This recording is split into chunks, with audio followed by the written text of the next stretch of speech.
everyone. It's Brian and Sharon, and we're taking a walk in Central Park, Taichung. But we wanted to seize the chance to start doing another episode of the podcast while we take this walk. What's our topic today? Our topic today is what is it that makes karma work? And I think that's an important topic to understand the whole thing about karma, because sometimes we may think that karma just works for some things and for some other things it doesn't, or we really don't understand why is it that all the karma thing is possible. But to talk about karma, I think we have to at least briefly talk about the idea of emptiness. Because just now you were saying, why is it that my partner likes this and that? And for me, that's maybe a complete different experience. It shows how things are really coming from you. Because the things, if they have a certain nature, like for example, the weather is good, then everybody should see it as good if it's essentially good, right? But that's not the case. So there must be something working inside of you that makes you perceive something as the way it is for you. Right, and that's karma, right? Yeah, that's exactly karma. And what about that thing, emptiness you talked about? Well, in a nutshell, emptiness basically refers to how everything actually lacks a nature of its own. Like the weather is not by itself good, or chocolate. Well, I want to say it is, but it's not by itself good. Otherwise, everybody who comes around it will like it because it's essentially good. Well, if you tell that to our friend Basara, she will say that everyone should like chocolate. But It's true. I mean, I have met people that do not like chocolate. And like, for example, you and I are a couple and we have been living together for a while now. And there are things like, for example, leaving a jacket in a couch. And one of us like it. Like, one of us don't mind about it. But Not the at all. other one Makes a big fuss. Yeah, about not a it. big fuss, but yeah, it's something that other person cannot stand. And that's important. So is it good or bad by itself, leaving the jacket on the couch? I guess we will find out. Can you explain a little bit more about emptiness? Where is that word coming from and who taught that? Let's focus on the idea of emptiness. Basically, we can think of it as things that do not exist do not exist in any fixed way. Ah, I like that. Okay, so Things do not exist in a fixed way. Okay. it really depends on our individual karma that projects onto a certain thing, makes us not only see it, but also see it in a certain way that creates likes or dislikes. So what you're saying, karma is some kind of like projector that makes me see a specific movie or something I would like say that? our mind is the projector. And our karma is like the film that we insert into the projector and makes us see certain things a certain way. Got it. So emptiness, what is it? Is it similar to karma? It's more like the platform that allows karma to work. Okay, I like it. And why is it called emptiness? Because like we were saying, the nature of things is everything is empty of a fixed nature. Everything. So would you say emptiness is a quality that all the things around us possess? It's a quality that everything has. Everything is empty. Everything has emptiness. The ancient books, this teaching comes from the big guy 2,500 years ago. And he taught that this quality of things is what allows karma to give the nature of the things that we see around us. It's kind of like a blank screen. It's actually, this is what he says. Everything around you is a blank screen. And actually, everything around you is nothing but a projection of your karma. That's what he says. Now, we gotta be careful there. We are not saying that things do not exist or that everything is whatever you want it to be. That's not what we're saying. And a proof of that is that you can ask someone to come and slap you in the face and you can tell me if you can decide if that is not painful. But as Sharon said, it is your karma that projects whatever you see. So if the slap is painful for you, then that's because you have the karma for it to be. And there's nothing you can do to change that. That's the lesson. Well, but let's talk about what if things are not empty? What if there's no emptiness. Things do have a certain quality. What would everything be like? Everything would be fixed. And there's no way to change it since it's fixed, right? It's deeper than that because, like, a lot of people have pets nowadays. And a lot of people, most people have chargers for their phones or their computers. Anyone who has had a puppy and has had a charger knows that the puppy will go and bite the charger, you know? And it's frustrating. It's frustrating because, you know, a charger is not something cheap most of the times. And then you go and you get upset with the dog. You yell at the puppy and you tell the puppy, why do you bite this?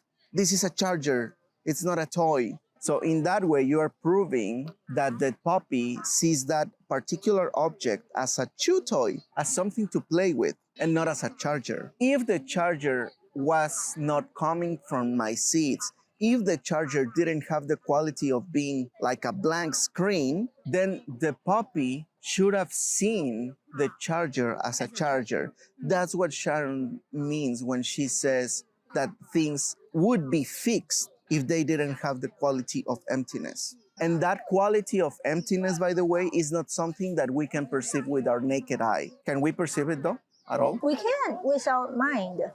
It's to be perceived in deep meditation with our mind, not with our bare eyes. Because of its quality, it's a lack, right? If something is a lack, then we are so used to seeing concrete things. So when it comes to a lack, what we have to get used to is that it's not something that we can see. That's why a lot of people find it difficult to grasp the idea. But when you say like to see it with the mind, what does that mean? Like I have to imagine it, or like in meditation, I imagine like a blank screen or a white screen, or what? Well, if we imagine something, then is that something real? Well, I don't know if emptiness is real. Well, we were just saying, what if it wasn't real, right? What if it wasn't real? What if it didn't exist?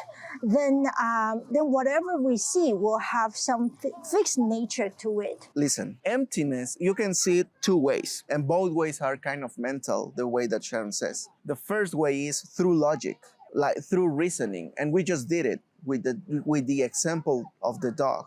Like the dog doesn't see the charger as charger, and that proves logically that the charger is not a charger by its own side because it can see the charger as a chew toy. That's one thing. The other, as Sharon mentioned, is through meditation. And the way to do that is, well, that is a thing much more complex to explain and to describe, because you cannot describe someone the taste of apple if they have never tasted apple. But there's a lot of historical proofs of people that have seen that blank screen or that emptiness directly. I got a proof. Well, actually, it's the fact that things are empty that gives room for arguments in the world. All the conflicts in the world is because how things are empty. So if this tea is good, then everyone who ever tries it will agree it's good,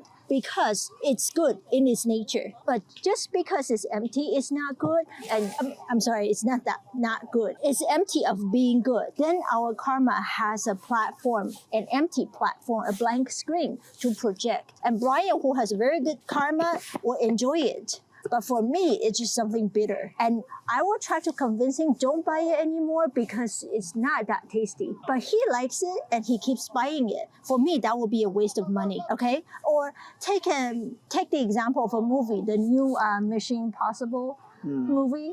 Some people like it, some people loves it, but then not everybody, all right? And so when friends get together and talk about that movie, then they may end up not agreeing with each other or even end up fighting, trying to convince each other. Why is that important if I don't know, like if I'm married? Say the jacket on the couch example. For me, that's nothing. That's just something that we do casually at home. When we get home, we just want to relax, right? Who cares about where the jackets are put? But for Brian, that's something that matters, that disturbs his peace of mind. So is this thing good in nature or not?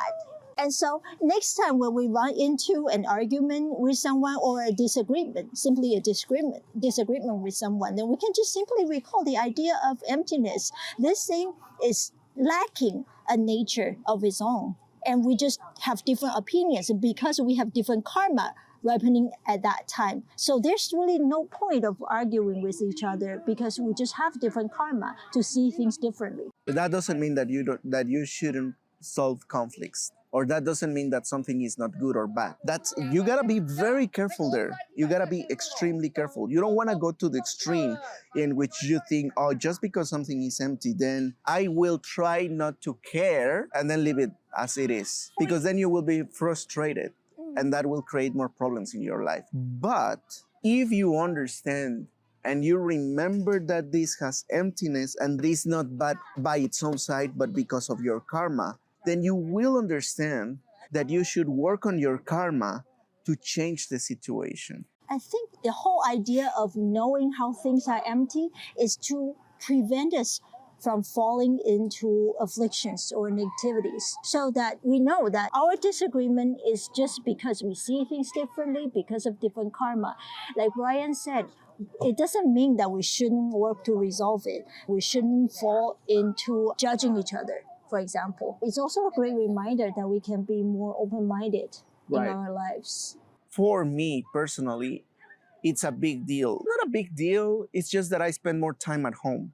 So being in a messy house is something that really disturbs my mind. But if I just think, well, if this is really something that problematic to me, then for me, it's pretty clear that for Sharon, it's nothing. Like when I say nothing, it means it's something that is not in her mind at all. Like it's not good or bad. She just doesn't care about it. And that's not wrong, but that tells me that I do have the karma for that to be something that takes more, that bothers me, thank you. So I should be working on the karma on making other people's space organized and peaceful, right?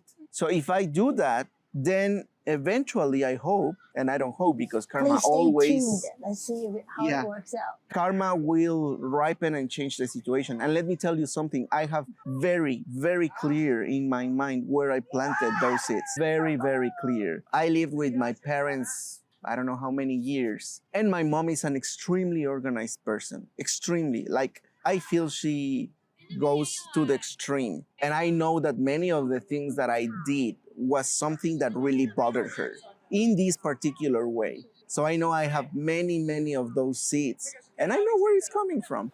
So I have to do well, by the way, can I clean bad karma? Of course, it's actually the topic of one of our next episodes. Ah, cool.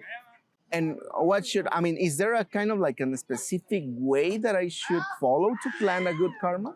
Will we learn that in another episode? Yes, of course. And actually, in the previous episode, we kind of talked about it. Right. So that's the point. But we didn't want to go into the proper technique of how to plan a certain karma, how to clean a certain karma, what laws karma follow, what ways karma will like project our world without talking about emptiness, because that is crucial. And only if you understand emptiness, I think you already have a pretty cool tool to avoid having fights, as many fights with your spouse. And I don't know, like for me, I try to use that tool a lot. And I don't know, I feel like I can overcome anger very fast whenever we have an argument.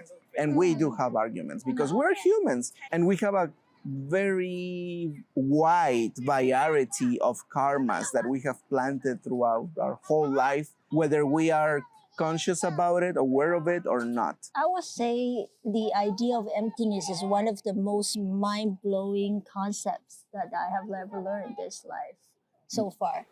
I have a question. Like you're talking about the tea and everybody would like it or not, but what happens if there's no one with the tea? Or what happens if the charger is left alone without humans or puppies? Good question. And let's just open the floor for people to think about it, okay? So if things do not have a nature of its own, it really depends on the karma of the perceiver. See, whoever that is looking at it will decide what it is. Like the charger to a dog becomes a chew toy, right? But then now, what if there's no one perceiving it? There's no one looking at it. There's no one's karma projecting onto it. Then what would it be? Okay, so let's leave it open for you to think about. It's something because our mind is projecting karma onto it. So in a way, the things around me come from me because they come from my karma. Right. So I can turn the tea into, I don't know, a diamond. You cannot turn a bottle of tea into something else in the present moment because the karma is already projecting tea. It's like you cannot push a tree back into the seed. You know, the seed already sprout and you already have a tree, and that's what you have to live with for a while until you change the seeds, until the tree dies. Then you can project something else, like a diamond, for example. So that still gives us hope, even though at the present moment, it depends on some past karma. So that means that you have to work on the karma for the future today. This karma that is making you see a bottle of tea, you planted it in the past. You planted it in the past. You didn't plant it now. And that's important. We know of people throughout history that change water into wine, and they had that special karma. But regular people like me, we cannot do that. You gotta face that. It's like what we were saying about the slap in the face. If somebody comes and slaps you in the face, you will not think, oh, I can make it something good because it's coming from me. That's not the way things work. So you gotta work on the seeds to change them tomorrow, okay? By the way, if somebody slaps you in the face, don't fight back, but do something about it. Don't hit them back because you will be planting the karma to be hit it again. So just walk away, work on your seeds, and then you will see how things change. Don't take it. Yeah, I get slapped because I did it to someone before, so I deserve it. Yeah, like me, for example, I don't have to put up with living in a messy house because I don't like it. And that's not Sharon's fault, okay? That's something that I have to understand myself. It's not Sharon's fault that I live in a messy house or not. I have to work on my seeds. And maybe Sharon will change. There could be many ways, but I will not have to live in that situation. Or you will have my seeds and not see it as messy. Emptiness is a lack of nature of things. The proof of that is that the same cup of tea tastes differently to different people. to different people. Or some people don't even have the karma to taste tea at all. That's true. Like people with COVID, they couldn't find flavor anywhere. I think that's the best way to summarize what emptiness is: a lack of nature of something. It is your karma, your projection that is creating that. And most especially, emptiness doesn't mean that things don't exist or that nothing matters. That is very important. You don't want to go to the extreme in which you believe that things are the way they are just because somebody decided to be an asshole to you. And at the same time, you don't have to go to the extreme of believing that things do not exist or that you can make them whatever you want just by thinking about it. That's not what we're saying. We're saying your karma is forcing you to see something. And that's the way that you have to handle your reality. Last thing to say, because things are empty, so there's potential. There's potential that we can make what we want happen. We can make our partners need, and we can make our life enjoyable, even if it is not right now. Okay? That's pretty much it for this episode. Remember that you can go visit karmastudiesinstitute.com to see a little bit of what we want to start doing. And you can also write if you have any questions about karma or how to solve any problem you have in your life, relationships, money, you want to find a new job, or health issues. I overcame depression using these ideas. So anything, really anything. We're here to serve you, okay? See you in the next episode. Please stay tuned for more. Bye. Bye.